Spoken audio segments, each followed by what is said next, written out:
This is the How to MSP podcast. I'm your host, Andrew Moore. You make a really good connection with someone that you can tell is going to be a great connector. You know, if you've really honed in, you got common ideal clients, you guys are talking the same talk right off the bat, and they're talking with your people. You're going to get results really, really quickly, a lot quicker in that than investing a lot of time and money in marketing. All right. Hello, my name is Andrew Moore, and I am the host of the How to MSP podcast. And this week we are talking with Bill Poole. Hello, Bill. Andrew, so glad to be on your podcast. Thanks so much for having me. Such gusto and enthusiasm. I love it. Bill is the founder and president of Convergo. Why don't you tell us a little bit about Convergo, what you do there, what you guys are all about, why people should care about your opinions in the MSP space? Just a quick heads up on what you're up to. For sure. So at Convergo, we are razor focused on helping seller doers, founder-led sales folks, business development professionals that rely on referrals for their livelihood. So typically, those types of folks typically sell high trust decisions. And when they're looking to grow, typically, as you know, Andrew, there's really three ways to grow your business. You can invest in marketing, direct sales outreach, or managing relationships to get referrals. The first two are incredibly, almost maybe annoyingly systematized, right? Very metric driven and very systematized. And I'm a systems guy. I say annoying, so no system's terribly annoying for me. But we systematize the relationship management piece in order to help those folks get more referrals. So that's, in a nutshell, that's what we do. That's awesome. Where do we find you today? Where are you physically located?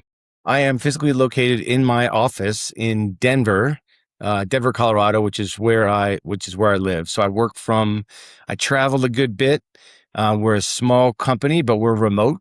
And so when I'm not traveling, I'm here in Denver, which makes me happy. Nice. Are you like in Denver proper, or are you like is it easy to tell people that you're in Denver? Or are you like outside of Denver? Like I'm in Denver proper, in the city of Denver. So Northwest Denver is Nice. Highlands is the name of the neighborhood. It's 1.5 miles, 2 miles from downtown, close enough. Yeah, far enough. So it's west of town as well, which means we can make it out to the foothills pretty easily to mountain bike, hike, enjoy, and close to the mountains and enjoy outdoor life. So, yep. That's awesome. That's awesome. So let's start off with kind of high level. You had talked about why people should care about what you do and what Convergo does. And so I want to talk a little bit about the MSP space and selling trust, and just the idea that building sales from referrals seems to be, at least in our industry, in the MSP industry, one of the most important things that folks are doing in order to grow their business, right? A lot of times they're not coming into the MSP space with a significant amount of sales experience, where they're like, well, I'm going to go out and I'm going to, install Salesforce, and I'm going to build out all these KPIs, and I'm going to throw 3 or 4 hunters out there, and we're going to go do this thing, and I'm going to build my company that way. A lot of the times they build their company because they've done a good job. And what I hear a lot is, well, we've done this really good job of working on our referrals. And then they get to a certain point where they're like, well, I ran out of referrals. Right. And so like, talk to me a little bit about like, what the program that you have, that you work with companies on, like, talk to me a little bit about your idea of like, just the fundamental. Let's just start at the very beginning. Like, what are we doing? Why are we running out of referrals? Like, what is the important part of like building a referral network? Like, talk about the fundamentals of it first, and kind of give everybody a background on like what you mean by building a systematized referral network, which is like fancy words for what? Like, what does that mean for an MSP owner? Okay. Well, business development doesn't need to suck. And I know that a lot of folks that are really good at delivering value in the MSP space probably thinks business development sucks, right? It's like, relative to chewing on tinfoil. Business development, chewing on tinfoil, probably similar similar activities for an MSP. But what it looks like talk about how to get there later, but what it might look like to do business development is you do business development on your terms. You get with people that are going to be the best people that are going to introduce you to potentially other strategic connectors and people that need your services. So you need to, when you do the math, it's pretty simple. Like if you count up the amount of, if you do math on a napkin, and you look at how much revenue do you want to generate through referrals, and you do the math, you don't typically, what people find is they don't need that many clients to meet their revenue goals.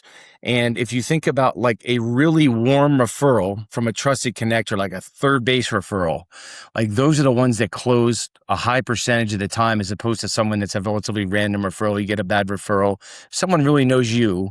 They give you a good referral. You have a high percentage chance of closing it. If you do the math, you typically, what people find is they don't need that many strategic connectors in order to meet their revenue goals. So I wasted a lot of time, Andrew, doing business development the wrong way, like targeting, if you're delivering services and trying to develop business at the same time, you need to be very, very efficient. So targeting the end client isn't the best play a lot of times, unless you've got all day to develop business. So if you do the math, you only need typically a few strategic connectors. Therefore, you should be very selective about the strategic connectors that you engage with. So you're managing fewer, deeper relationships. So you talk about the strategic connectors, you talk about, the number of clients that you need to hit your revenue goals. Sometimes our MSP owners and or sales executives in the MSP space may not be as sophisticated in building out a firm sales environment, right? People who don't come out of like a professional sales system. So we talk about that. Like, I think I want to make sure that people understand, if you want to hit a certain amount of money every year for your revenue goals, to Bill's point, I think it's really important that you sit down and say, well, what is my target? Like, what is my ICP, right? My ideal client profile. Like, what is the target size company that I want to work with? And I think a lot of times MSPs will potentially actually cut themselves a little short by saying, well, I'm really looking like for a $5,000 or $7,000 a month client, but I mean, I'd be happy if I got one that was 3. And I think that does them kind of a disservice when it comes to trying to grow their business and then building a referral network, because you want to be clear about what it is that you're looking for, right? Like what type of client you really want, because you want them to be referring you the right types of clients, just like you want to refer them the right types of clients. Am I off about that? Or is that kind of a fundamental aspect of making sure that we're all clear about what we're trying to accomplish with generating revenue through referrals? 100%. It all starts with ideal client clarity, right? And I had this discussion. We had a workshop yesterday, and one of the folks in my workshop is, he's an operator. He's a fractional integrator, and he's starting his journey in being your fractional integrator, and he's worried about developing his network. So let's look at two ends of the spectrum. On one end of the spectrum, zero clarity on who your ideal client profile is. Okay. And I'll work with anyone, like you just said, right? I'll work with anyone that has a pulse. On the other end, it's like I work with personal injury lawyers that have, between 5 and or 3 and 10 lawyers, very, very, very specific ideal client profile. So if you think about it, if you're trying to develop a network of strategic connectors or referral partners, it's which one's who's going to have an easier time? The person's a generalist or someone that's very specific? Right. Right. And I think that that's super helpful, because it would just be like any company coming to you and they'd say like, well, why don't you give us some referrals?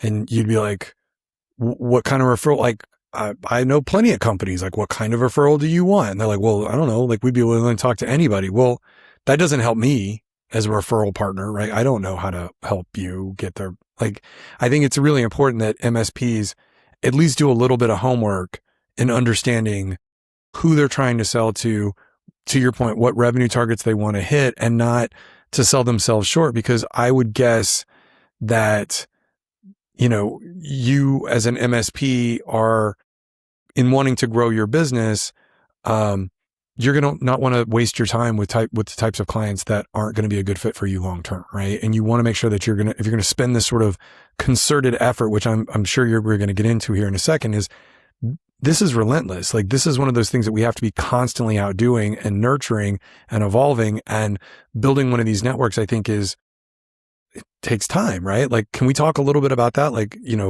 as you've kind of established what these networks look like, how do you build one? Like, how much time does it take? Like, what does an MSP need to do to start getting out there and like creating some sort of like system where they're bringing in referrals? Okay, so if the MSP that does not put a stake in the ground and have an ideal client focus, how do they develop their network? I don't know. People that are, I'm going to look for influential people in wherever, right? Well, you don't know, right? Like, what are you doing? Like, someone that's connected with a lot of people on LinkedIn is someone that I want to be with. Well, that they may have a big audience, but are they talking with the right people? Are they people that would actually end up referring you, right? Alternatively, on the other end of the spectrum, you've got an MSP that focuses on, let's keep it legal here on the law firm side. If I'm an MSP that focuses on serving law firms, then who are the people that I'm talking to in law firms that are making the decisions for me, and who else is providing value in those law firms for that person that is talking with that person all the time. It's a lot easier to build a really good network of referral partners if you're looking for people whose services are going to complement yours, that are going to be actually, if their services are improved, if you do a good job, then that person is looking for business for you for themselves at the same time, right? So building a network, if you do have that clarity on who your ideal client is, it's a lot easier to build a referral network. And so, like, let's just say that I'm an MSP and I'm a generalist MSP. Like, I just have a lot of different types of clients, but let's just say that, you know what, though, I do really want to focus like on professional services. Like, I like accounting firms. I like law firms. Like, they're pretty lucrative for me. I have half a dozen of them in my portfolio that I'm supporting currently. How do you suggest that a company like an MSP go about the process of developing a list of potential referral partners, right? Do they go directly to these clients and say, who are you working with? Or do they look in their own Rolodex and say, who have we run across at these clients in the past? Or who do we want to be working with? Like, where do you really start to unravel this? Like, how do you start the process to identify who you want to work with? Great question, Andrew. So if you are serving those professional services businesses, I mean, who's the primary stakeholder there, right? So take them to lunch, ask them some questions. Who do you provide value? Who do you trust? Who do you have what vendors do you have extremely high trust relationships with? So that's kind of like going inside out, which, if you're starting off, which works if you're starting off with zero, if you may be starting off without any network at all. You can get up to speed pretty quickly if you do it that way. So just ask questions. Ask questions if you're not yet serving that space. I'm sure you have friends in the professional services space. Ask questions about, how they make decisions, what vendors do they, what are really high trust vendors. And then you can actually kind of work on developing your referral network as you might, in the same way that you might develop your client book of business, right? Except that referral network can be more valuable even than your client network as well. So ask questions, find out who they trust. And those are the people, if they trust a business broker or whatever that person would be, in professional services, they might have it might be a business coach or something, which is not very specific, but you find out who they trust and build your network kind of inside out. Yeah, that's great advice, because I think a lot of folks don't really know how to start eating the elephant. So they're just like, man, this seems like really hard. Like, I don't even know where to start. And I think it's important because most of the successful MSPs I know, they just go out and talk to people, right? They're just out there having conversations and trying to get a better understanding of what the market needs or who in their network could use their services. And, those kind of relationships develop, and then they, begin to branch out, and then they grow and they grow and they grow. But I see them constantly nurturing those networks. But I also see those networks growing and changing over time with the ones that stay successful.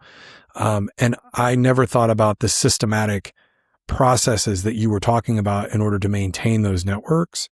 But what I'd like to understand more about is, what is your advice for someone who's like, okay, great. Like, I've decided I'm going to go out and I've met like 5 different companies that I want to, people in different companies that are adjacent to my clients. Like, I've started this process.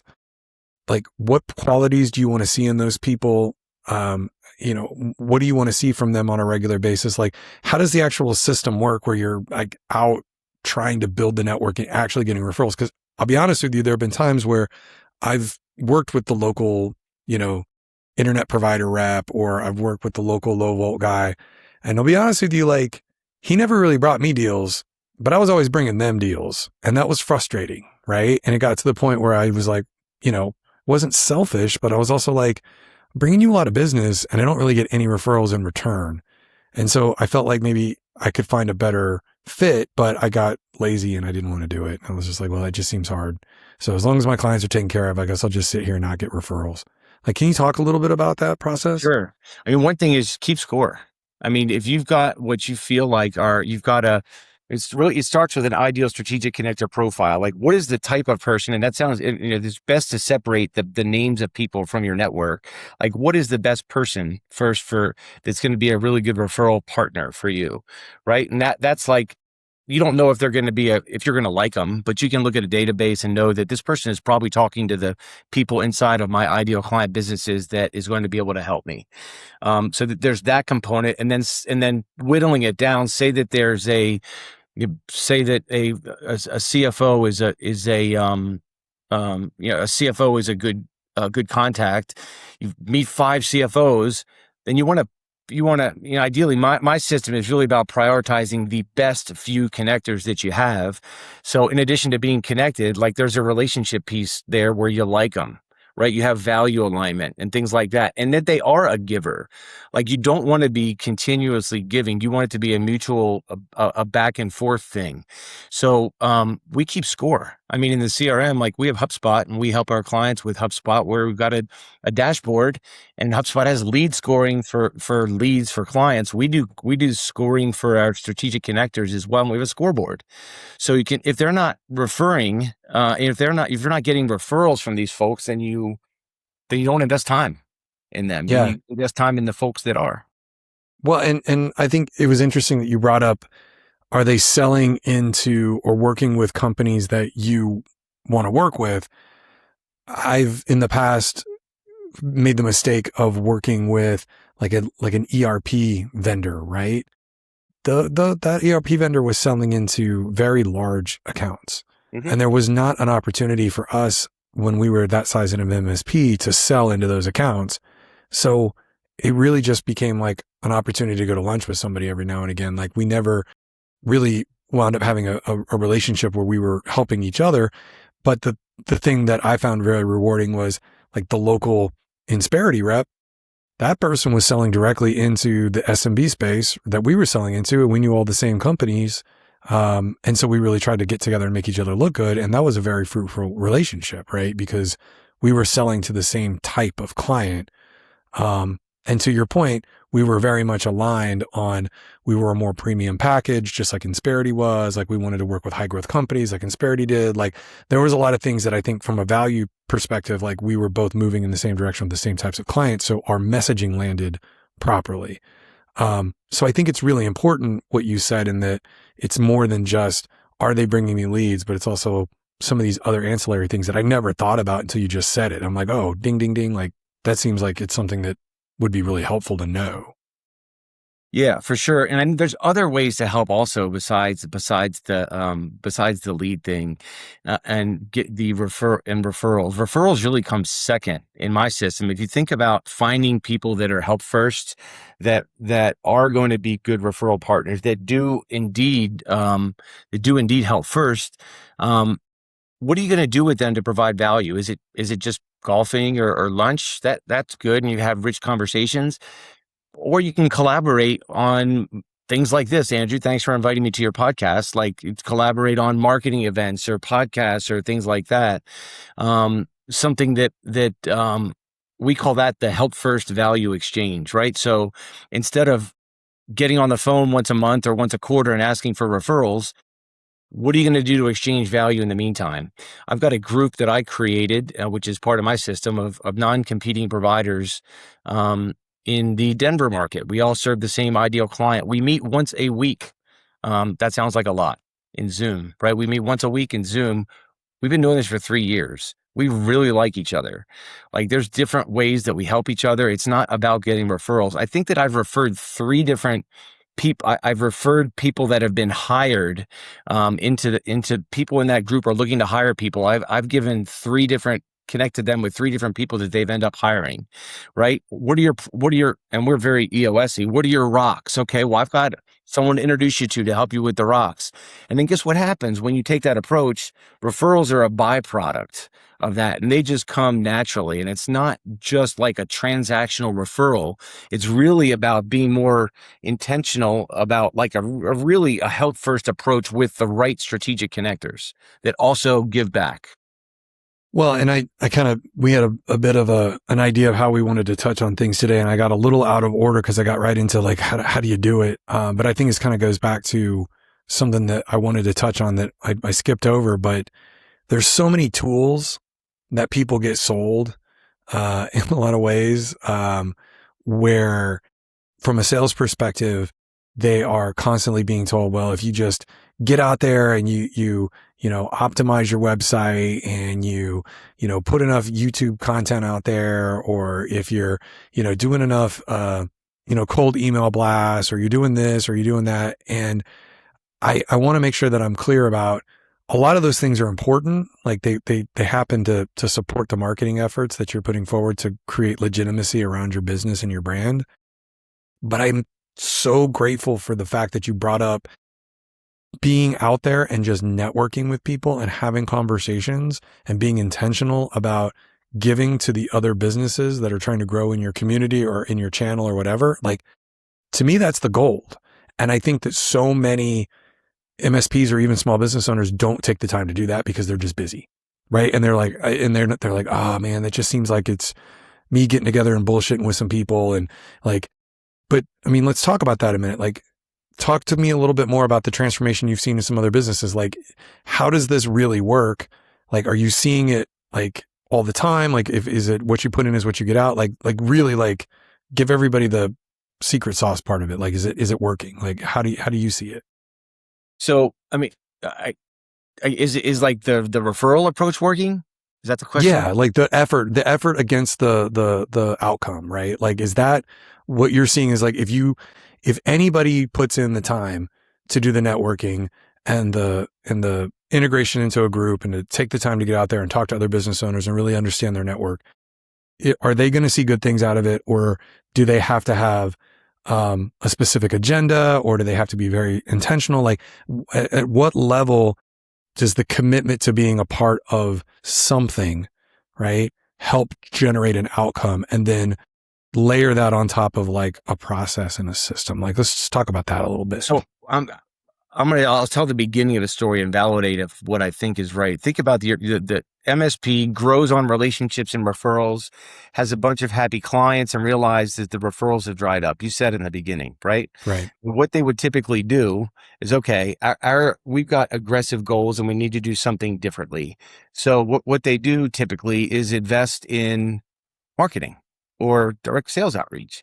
Well, and I'm guilty of doing this myself as well, but marketing, if you've not done a lot of marketing, I know a lot of MSPs probably haven't done as much marketing as they should. If you're going to do pure marketing and expect that to bring you leads, that is very expensive. It takes a very, very, very long time to get traction, right? And as a fractional sales and revenue professional, I've made mistakes when clients came to me or prospects came to me and said, you know what, I've grown on relationships and referrals, but I need more. So, okay, well, you want something predictable and systematizable? Let's go to direct sales outreach then. Well, that's not really that's not what's worked to date. You can get better at getting referrals. If you need to, spin up a direct sales outreach program, that takes a lot of time. So like just shifting to a bit more intentionality with how you're managing the right relationships to get referrals is, that is, you can get traction on that pretty quick. You think about times when you really connect with you make a really good connection with someone that you can tell is going to be a great connector. If you've really honed in, you got common ideal clients, you guys are talking the same talk right off the bat, and they're talking with your people. You're going to get results really, really quickly, a lot quicker in that than investing a lot of time and money in marketing. And when you invest in marketing, I was talking with a CMO this morning, a fractional CMO organization. He says, Bill, I want to be their third marketing agency, because typically they fire the first two because they've been really, really, really challenged. And that's the truth. So it's going to take a long time to get results the other ways. You might need to, if your goals are really, really, really aggressive, you're going to need to do something and invest in marketing, and or direct sales outreach, but don't throw the baby out with the bathwater when it comes to what got you here. Yeah, that's exactly what I wanted you to talk about, because I think people feel like, I always kind of take this approach at like all streams lead to rivers, all rivers lead to, the ocean. And, as long as you're on a path, like I recommend, whether it's going to the gym or, doing this networking thing, it's like, just get out there. Like, even if all you're doing is just starting the process of going out to figure out who you want to talk to, start flexing the muscle of, I showed up to a networking breakfast. Yeah. And it was kind of weird and I didn't like all the people there. And so maybe I'll go back the next week and see if it's any better, or go to your local, go to a conference, like in your industry, right? And just sit at a table full of a bunch of people at lunch that you don't know and have a conversation. I feel like there's so many good things that come from just raw networking and being out having conversations that people don't do it enough. And I think that post-COVID, I believe that everybody has started to really understand how important it is to be in person and shake hands and have conversations. Not that this medium of being able to meet each other virtually, you and I have not met in person. I think that's fantastic. But I can tell you that my time spent at the PAX 8 conference last week was fantastic. Like, I met 10 or 12 new people, and I've talked to 2 new opportunities for vendor relationships, and like all these things that happen just by being around, right? Being in person. Yeah, and you mentioned like going to that breakfast that it was terrible. Actually, if you're thinking that was not really a good use of my time, but you do have to get out there, but you do need to do so with intention and really figure out what breakfasts you're going to go to and what is the best plan. It can be random, but you're not going to get great results being random. You need to kind of pick it's not like you've got all kinds of 100% of your day to invest in marketing, in business development. You need to make the best use of that time as possible. So you need to figure out where your time, energy, and money is going to get the best bang for your buck, and keep score. You keep your own scorecard. Typically what I see, MSPs and otherwise, is the metric that people typically track when it comes to referrals is how many referrals did you get? If you're tracking that, then the ship has sailed. You're not affecting anything. Like, you need to that's a lagging metric, right? So what is it that you're going to do, and what are the activities that you need to track and keep score of that's going to result in getting referrals? So it can't be random. You got to be intentional about it. And it's not that hard. It's a lot simpler when you have a plan, you know what you're doing, and you keep score. So that's a really, really, I want to dig into that. I want to dig into that with you, because when I work with my clients, one of the first things they come back to me with their scorecard is they're like, number of new deals closed this month. I'm like, cool. Like, I love that for you. Right. And let me ask you, so if it's 0, what are you going to do? And they're like, well, we're just going to try harder. I'm like, well, maybe let's test, to your point, let's go back 3 steps. If you know you're at a 30 to 50% close rate, right, on writing contracts, and you know that if you write at least 4 contracts a month, right, that you're going to you're going to wind up closing at least one of them, let's just say. And then if we back up from that, you need to have 6 discovery calls in order to get to 4 contracts. Maybe we should say that we need to have at least 2 discovery calls a week. Like, let's start there, right? Like, let's back up to that. And then that way, if you didn't hit your 2 discovery calls, next week we may need 3 or 4. And then you can actually affect some change with your forecasting rather than just being like, didn't hit it again. Yeah. Right. So, I mean, you keep score of the deals that you got. That's in QuickBooks, right? You don't need to put that on your sales scorecard. That's already done. And arguably, Andrew, I'd say that the discovery call thing, I think that's a lagging metric, quite frankly. okay. What's going to lead to a discovery call? It's going to be that activity with those strategic connectors or referral partners, or that, the amount of your website traffic, right? Or like the amount of blogs that you write. Like, so the amount of discovery calls, that's almost too late also. So you need the discovery calls that are going to get to the business. But if you want to be really metric driven and disciplined, then what do you do? What do you need to do that's going to get you the discovery calls? Whether it be direct sales outreach, marketing, or managing relationships, there's a further leading metric there. Well, talk to me then, because I want to dig into that leading metric on referrals. So you said there is something that you want to see tracked beyond just, did I get a referral or not? Like, what do you see? Like, what's the magic unlock? Like, what do people need to be doing that need to be tracking to hold themselves and their sales team accountable to getting that referral? Like, what does that look like? Okay. So one thing is the amount of referrals that you give. That's one thing. So if I give 100 referrals and someone gives 0 referrals, like, who's going to get more business coming back, right?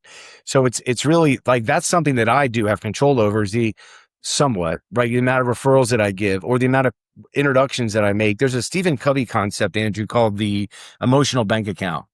And the emotional bank account is about making, you make deposits, right? If you, like a bank, if I open up a bank account without making a deposit and I go try to make a withdrawal, they're going to look at you like you're crazy, right? But so you put money in the bank and you can take money out. The emotional bank account, the Covey concept is you make deposits, emotional deposits. Like how I have my strategic connector group, you can keep scoring in your CRM. How many deposits have I made to my strategic connectors? Not just random people, but if I have my list of 10, I should be making a deposit, once a month or once a quarter, whatever the right number is for the amount of people that you're managing a relationship with. Make those deposits. And those deposits, that's why my system is really about having fewer, deeper relationships. And those deposits can be more significant. It might be a recommendation for someone that's going to hire an employee, or it might, it can be a really rich deposit, as opposed to, or introducing someone to a strategic connect, someone that may turn into a strategic connector themselves, right? So measuring the things that are going to get you that are going to end up in referrals. The 2 big ones that we have are giving of referrals, and then those emotional deposits. That's really excellent. Like, I think to your point, like, if we can't give a hard referral, just giving some good advice or giving somebody another person to talk to really can be very helpful, especially like I always say that hiring is a lot like sales. You got to strike when the iron's hot. Time kills all deals. You got to market yourself the right way, on top of making sure that person's a good fit. And if I'll take a referral to hire somebody any day off somebody cool from the street, right? So like, referrals for me when it comes to hiring are just as gold as getting a client, because sometimes an employee will be with us I've had employees with me for 11, 12 years, right? Or longer. Yeah, for sure. And that applies to those strategic connectors as well. I mean, the strategic connectors that I have are owners of businesses that aren't going anywhere. My clients, the clients turn over to an extent, right? But, if you pick the right strategic connectors, the ones that, that are in it for the long haul, then those folks can be really, really valuable, as an employee can be as well. Well, and so one of the things that, just to kind of talk a little bit, just like tactically, because we've been, kind of at a higher level a little bit, but and tell me if I'm wrong here, because you already shed light on a couple of things that I want to talk to my clients about that I might change, right? Which is great. So when I talk about, and I never looked at it the way that you did, right? It was just something that we used to do that was helpful, and I never systematized it, but I give this advice to my clients. They're like, how do I go get more business? I'm going to go spend a bunch of money on a marketing company and I'm going to buy HubSpot. And I'm like, cool. I was like, before you do that, my recommendation is that you go find, like, if you have a local HR, like an outsourced HR company like Insperity or a PEO or somebody that you have worked with or works with your clients, go talk to their local rep. Go talk to your local internet provider, like the one that you like that provides great internet, like somebody that is a rep at one of your local data centers. Go talk to somebody that sells business insurance because of IT security. Go talk to a local bank or credit union, right, that does business to business type loans and stuff, right? And get them all together or talk to them individually and talk about putting together a lunch and learn about something that's important. Something super easy like cybersecurity. Like, say, we're going to do a lunch and learn. I'm going to have all of you bring 3 of your favorite accounts, right? And we're all going to bring them all together. And, I'll say the MSP for the first one, I'll say that I'll foot the bill for the first one, right? I'll pay for the food. I'll get the event booked. I'll show up. Everybody can brand it, right? We can cross market it, and we're all going to get up and we're not going to sell. We're just going to have a round table about the importance of security in your business when it comes to employees, when it comes to the banking, your finance, like your IT, all that stuff. And at the end, if they want to work with us, then we'll be around. And I'm like, start there. That's my advice. Like, but after that, I don't really have any advice after that. Like, that's my first bit of advice is like, do that and see if it works and then get back to me. A lot of my clients have done that and they're like, well, this is great. We're going to do more of these. Some of them just never get around to doing them. Am I wrong in saying that that's the approach? Or is there a better way to do this? Like, instead of jumping straight to an event, like, what do you tell people? If you saw me in a room tell my client that, would you be like, that's a great idea and I'd start there? Or you'd be like, well, it's okay, but maybe I would do it differently. Give me some advice here. Like, what should we be telling people? I think it really depends on who you target. Like if you're targeting, contractors, right? What is it that they need? What would resonate with them? It's that ideal client clarity is so important. And what is going to resonate with those people? What's going to resonate with the professional services organization is going to be different than what would resonate for like a builder or contractor, right? Are they going to come to a lunch and learn? Are they on site, right? So it kind of, it's really dependent on who the target is. But if you think about, if you've picked a great connector and, you think about your great connector ideally serves the same audience, I would say that like with that formula that you just had, that you just said with having that lunch and learn is great, but don't make it random.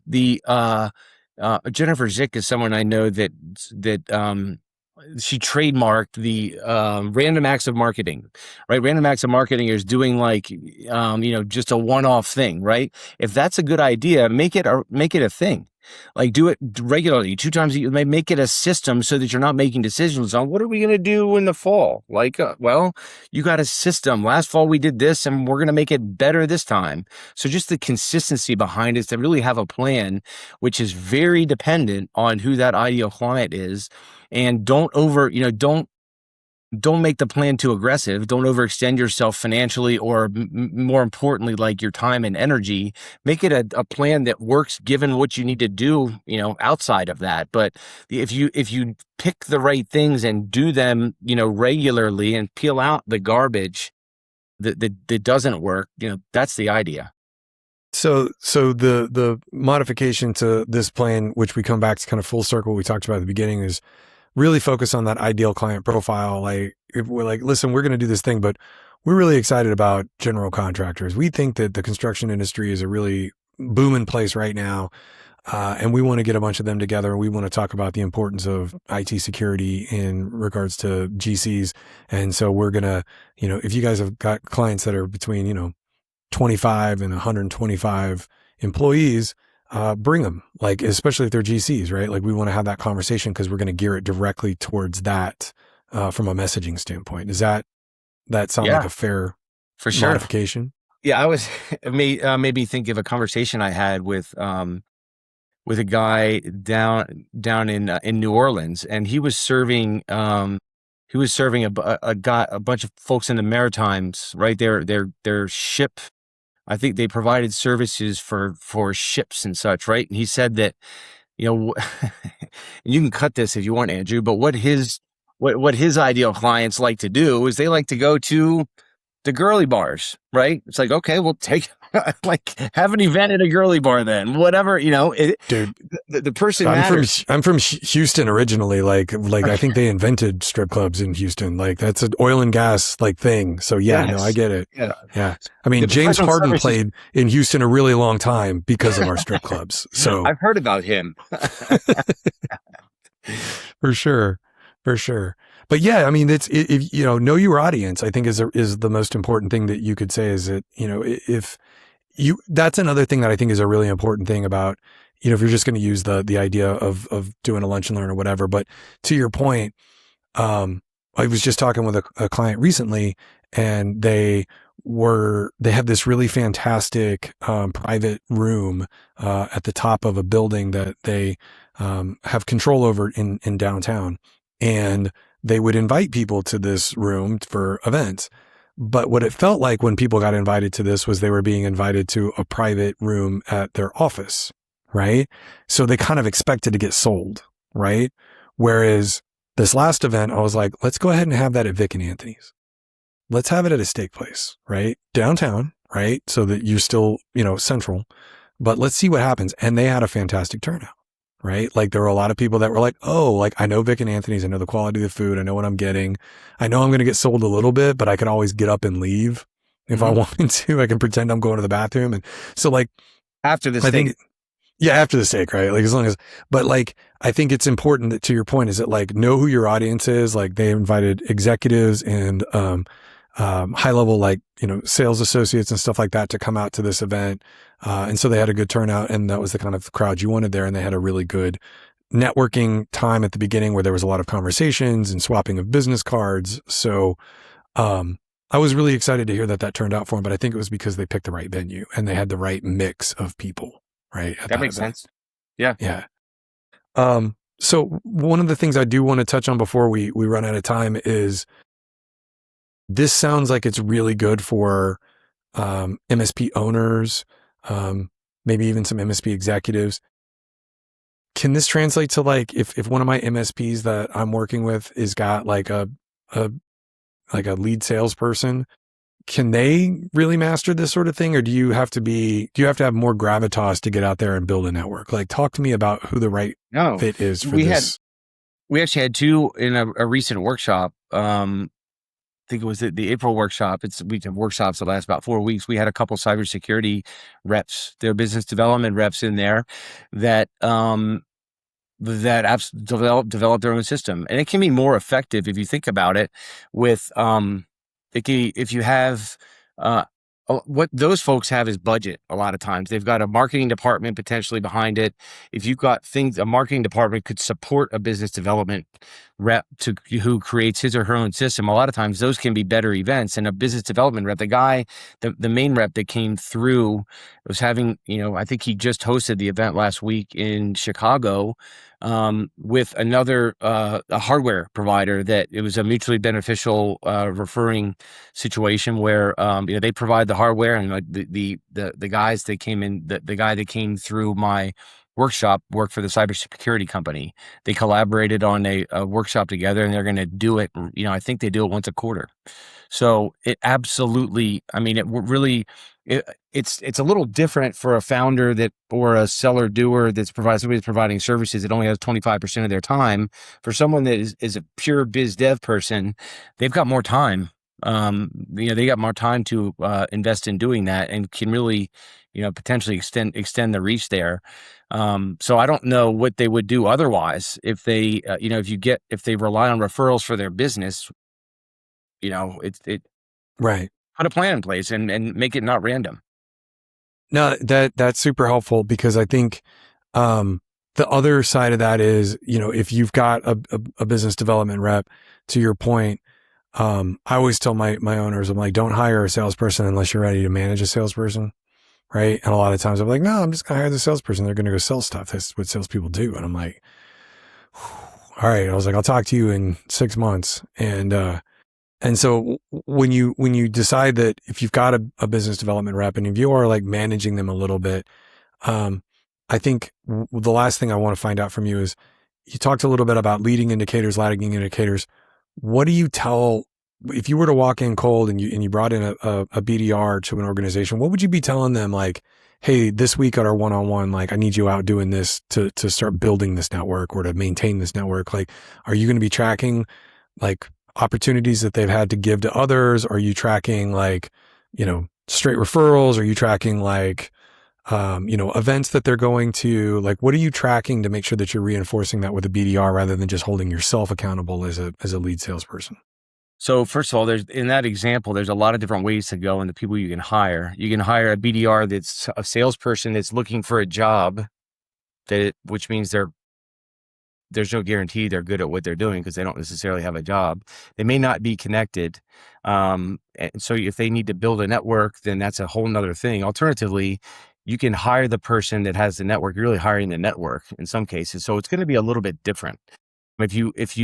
It's expensive to hire that person that already has the network, but their time to performance is going to be drastically different than someone that is starting from square zero, selling a high trust decision without a network. So what I would encourage, if you did go that route and hire hire a BDR on the cheap that doesn't have a network, I recommend that as an owner, that you work with, not just tell the BDR what to do, here, do this, that, or the other. I would work on a plan with the BDR to help them to develop an ideal strategic connector, to set goals, to develop an ideal strategic connector profile. Then based on, the ideal clients, what are the activities that you're going to do? So I would co-create, the founder or the sales leader is going to lead that discussion, but just don't tell them what to do. Co-create a plan that starts with who the ideal client is, what the goals are, therefore, how many relationships do you need? So therefore, what's the right profile person and what are the activities that you're going to do with them? And then how are you going to measure and track it? So I wouldn't tell them what to do. I would work with them on, co-authoring what the plan is. That way it's not like a big brother thing. It's that person's invested in the plan and is going to be more likely to carry through on the right plan to achieve results. That shit sounds hard. And I know that there's a guy out there that could help our MSP community and channel to start developing those types of systems. So I would encourage MSPs, if they are interested in figuring out how to systematize their referrals, to reach out to Bill. We'll have info in the show notes, but I think that what you've put together is fantastic, and I'm excited to introduce it to some folks in the channel through my podcast. I think you've got something that you've got something here worth sharing. I think it's going to be cool. Thanks so much, Andrew. If people want to do some things on their own, we've got a referral system self-assessment. It takes 5 to 7 minutes, and you can get a sense as to whether or not how good a job you do at managing relationships to get referrals. You'll get some good insights. That's awesome. Well, before we go, I want to ask you just a few questions, and we'll just power through these because we're at about time now. So, I want to know, for the audience, just for what's the best book that you've ever read that's helped you with business? What's your favorite? Best book, I would say, this might. It's okay if it's trite. You can. Mine's Good to Great. Okay. Well, actually, The Goal for me, but it can be whatever. Okay, I like The Gap and the Gain personally. Are you familiar with that book? I'm not. It's Dan Sullivan writes a lot of good business books. Who, Not, How. 10x is better than 2x. But as a business owner and entrepreneur, it can be challenging you're always thinking about what you have to do next and where you're going, and not appreciative enough about what you've done and how much better you are today than you were a month ago, a year ago. So it's, instead of looking at the gap as to where you're not, make sure you appreciate what you've done and where you've been. Love that. I love that. Okay. You don't have to use the word if you don't want to, but do you have a favorite curse word? Favorite curse word? I would say, bullshit. Nice. Yeah. Nice. Very, because I like calling bullshit. I have a good bullshitometer. So when someone's bullshit, you can tell, right? Yeah. Yeah. Well, I feel like I can, but then there are times where I've been like, man, I got bamboozled. Yes. Yes. No matter how good your bullshitometer is, you can get bamboozled. Yeah, for sure. I love that. Okay. Favorite band or artist? Like, you're on a desert island, you get one band, one catalog for the rest of your life. What is it? that's easy for me. I love fish. That's right. What is that behind you? Tell everybody, because that's cool. The fish tickets. My wife got me she took my fish tickets out of a shoebox and created a nice piece of art.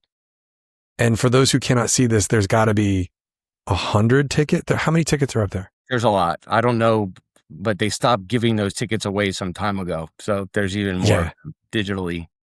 Yeah, that's crazy. That's super, super cool. But you have not seen them at the Sphere, right? I think we established that. I have actually. Yeah, a couple. You did. Okay, you did. Yeah, I did. God, that's so cool. Lucky, very lucky.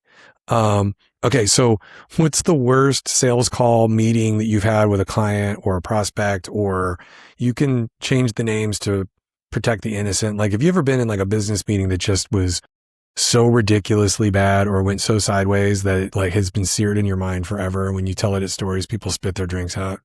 One funny one. Had a good outcome, but it was embarrassing at the time.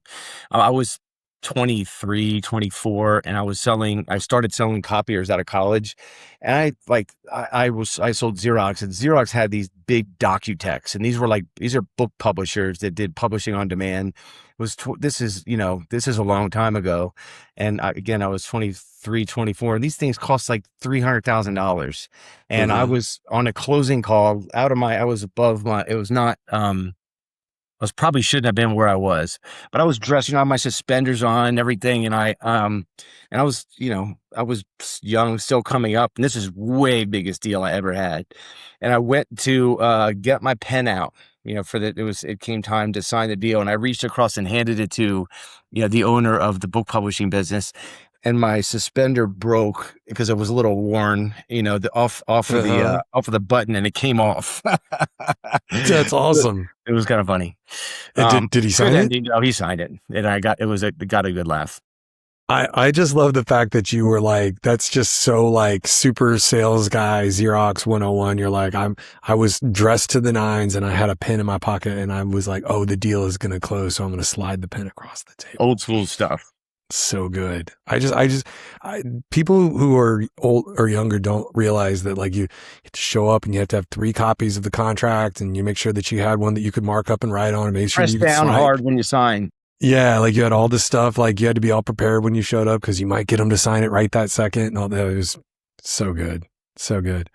Well, now the last question that I always ask is there anyone that I need to have on my show? Is there a referral that you would give me for somebody that I should reach out to and be like, hey, like you should be known in the channel, because I got your information from our friends over at Ashton, and so they referred you, Jim, and the team there. Who should I be talking to that knows something about business or IT or MSP, or who do I need to be talking to? A guy in my strategic connector group is Jeff Fantalis here in the Denver market. He is an MSP provider, and he has Be Inventive is the name of his business, and they provide cybersecurity and make the network environment more usable. Jeff is a fantastic connector for me. We really enjoyed the time that we have together, and we help each other a lot.